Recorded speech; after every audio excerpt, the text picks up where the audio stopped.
Joining me now, Ted Lieu, California Democrat and member of the House Judiciary Affairs Committee. Congressman, always good to see you and a welcome. So let's get right to it. You heard the Vice President. Are Democrats playing politics with military pay?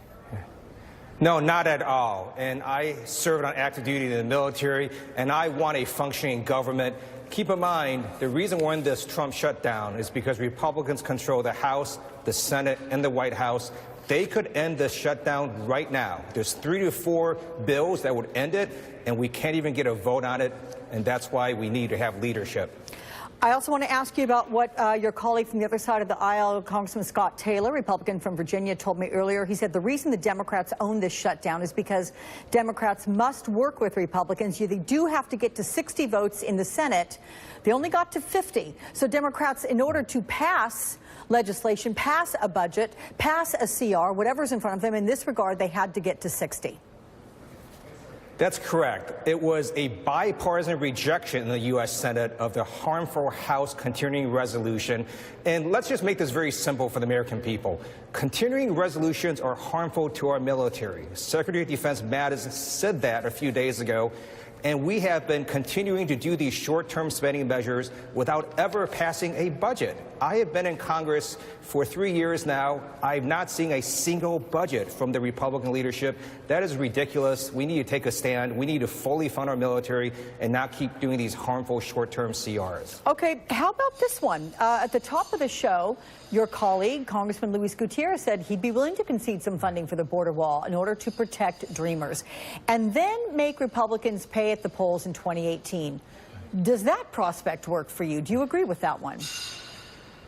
So let me tell you one of the greatest signs I saw in these amazing women's marches yesterday. It was a little child, and she was holding a sign that said, "Build the wall, and our generation will tear it down." So yes, I would consider funding for the wall if that's the ransom that Donald Trump wants. But keep in mind, we have no idea what the president wants. Senator Schumer has said it's like negotiating with Jell-O. He is all over the place. There's a huge lack of presidential leadership, and that's what we need right now. We need the Republicans to step up and end this shutdown. How about Speaker Ryan, who has said that Republicans, they negotiated in good faith on immigration, even though they didn't have to with respect to the spending bill, that Democrats then added that into the mix. Even after Republicans included 6 more years of the CHIP funding, that was what they thought they would give to the Republicans. Does he have a point, rather to the Democrats, does he have a point? No, he doesn't. And the CHIP funding is very misleading because this harmful CR that the House of Representatives passed doesn't provide funding for community health centers and rural hospitals that provide much of the services for the children under the CHIP program. So it's not going to be very useful for them to have a CHIP program if no one's providing these services. That's another reason that the U.S. Senate rejected the harmful House CR on a bipartisan basis. And since that happened, it is now on the House to pass another bill to the Senate that can get to the president. We own the power of the purse. Speaker Ryan should be right here on the floor of the Capitol doing his job. Do you worry at all that with all the publicity for this, that the Democrats are overplaying their hand here?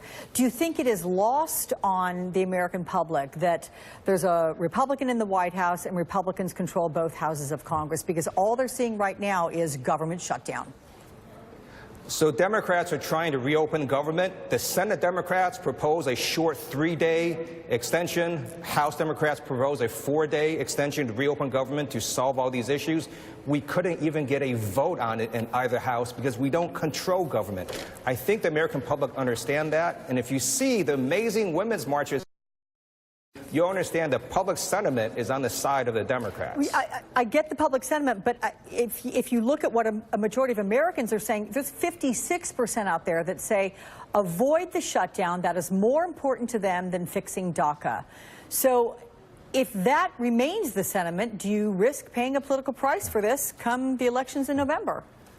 And that's why it's important, I think, to educate the American people that it's not just about DACA. It's about harming our military, not providing funding for the opioid crisis, not funding community health centers, not having a budget. Since the Republicans took control of the Senate and the House, there has not been a budget for the United States government. That is outrageous. We need to take a stand. These short CRs are harming our military, and hopefully we can address this and reopen government as soon as we can. So Republicans have been saying today that Democrats shut down the government in this fight over illegal immigration. But here is a snippet of a video ad that was released last night by the Trump campaign. It basically ties Democrats to murders. Let's listen to this. President Trump is right. Build the wall. Deport criminals. Stop illegal immigration now. Democrats who stand in our way will be complicit in every murder committed by illegal immigrants. President Trump will fix our border and keep our families safe. What do you make of this? Well, first of all, those are lies, but what I make of it is that Donald Trump wants this shutdown. Remember, last year he said America needs a good shutdown. Yesterday, Eric Trump was on national television saying that he thinks this shutdown helps them. They are playing politics. They're trying to use this to fire up their base, and it's wrong because it's going to be hurting a lot of Americans, and that's why Democrats are working to try to find a way to reopen government tomorrow. Very quickly, anything you can predict on the 1 o'clock this morning gathering, some 12 and a half hours from now when Mitch McConnell calls for a vote? Do you want to predict that at all? Okay. Well, it's easy to look past weak Republican congressional leadership if you have a president that knows what he's doing, but we don't. And so I can't predict what's going to happen tonight. Okay. Ted Lieu, California Democrat, good to see you as always. Thank you, sir.